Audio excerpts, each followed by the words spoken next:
Hi everyone, this is Zaku, and this is my work for my bolter and chainsword Dreadnought. Uh, when I started my Dreadnought project, I decided to make him modular, which means, of course, magnetizing.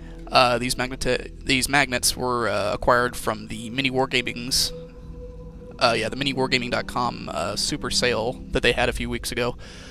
And I've used basically most of them all up on other stuff, but luckily I had just enough for this project. What I did was I started with the Assault on Black Rage Dreadnought, which I've had forever and never bothered to get it working on it. I filed off the silly little winged skull thing on the right, I guess you could call it chest plate, and I made my own green stuff custom chapter emblem. Yeah, my green stuff foo isn't very good, but hey, it's my chapter, I get to do what I want with it. So, yeah, that's basically it. One special thing I'm doing as far as painting it and getting it primed and whatnot is I'm using bits of sprue to hold my models in place while I spray prime them, because, first of all, I don't like getting my hands all spray prime-y, and for some of the smaller bits, it could make painting it a hell of a lot easier. Alright, so you've probably seen enough of my Dreadnought body to make you sick, so let's move on. Here's the multi-melta arm, magnetized on the back end. For all of you interested in magnetizing your models, I seriously recommend that you check, double check, and triple check which way your magnets are polarized, because the last thing you want to do is spend like a half hour dremeling or drilling or cutting out the parts for your magnets to hold in, to just have to rip it out messily a couple of seconds later because you forgot which way they went, or your magnets flipped in your hand. It happens to the best of us, but it still doesn't mean it doesn't suck. I may choose to... No, actually not for the melt arm, because it's got that little banner on it, so I'm decided not to put anything else on it because it'd probably look too cluttered. Alright.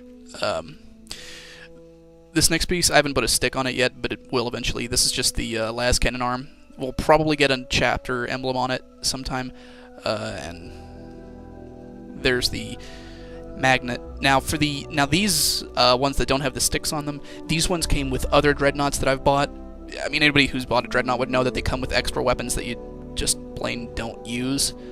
And I've decided to not let them go to waste. I'm going to use them for my modular Dreadnought.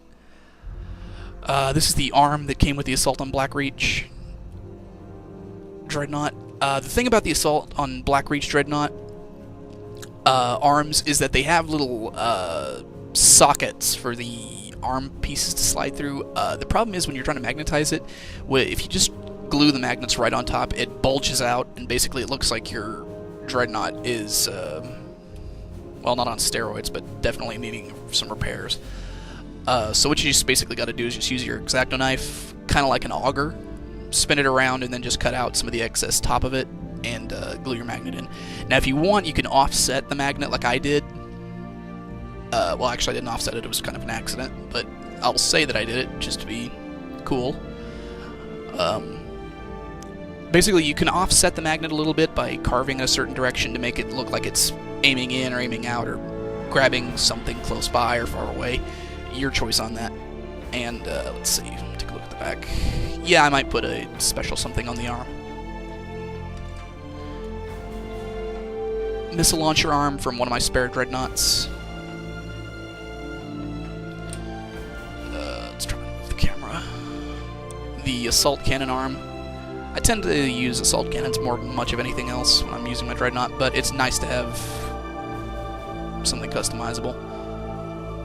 And for all of you who just shouted out, oh my god, mold lines, actually that's just the way it glues together. If you've never done a Dreadnought before, that's just the way it looks. Now for the base, it was bizarre because my Assault with Black Reach on Black Reach kit did not come with a Dreadnought base. Didn't come with one. So I had to make my own, and this is it. It's kind of difficult to get a good thing because this is a iToy, if you can't tell because of the red and blue lights. It's big compared to the Zoom.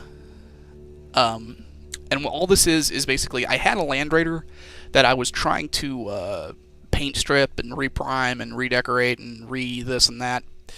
Well, in the process of it, I managed to snap it in half, break a number of the larger body plates, and I figured, well, hell with it, I'll just scrap it and use its bits for constituent bits for whatever. This is its bottom plate, and I just measured it from side to side because some people might get anal about the dimensions of it. Basically, from one tip to the other, where behind that little decking, is the exact width of a Dreadnought, and the front doesn't go much farther from the back vent to the front grill. So it's basically tournament legal, I guess you could say, because the actual Dreadnought base would be further out. So if it was to go to base contact, technically I'd be screwing myself out. Yeah.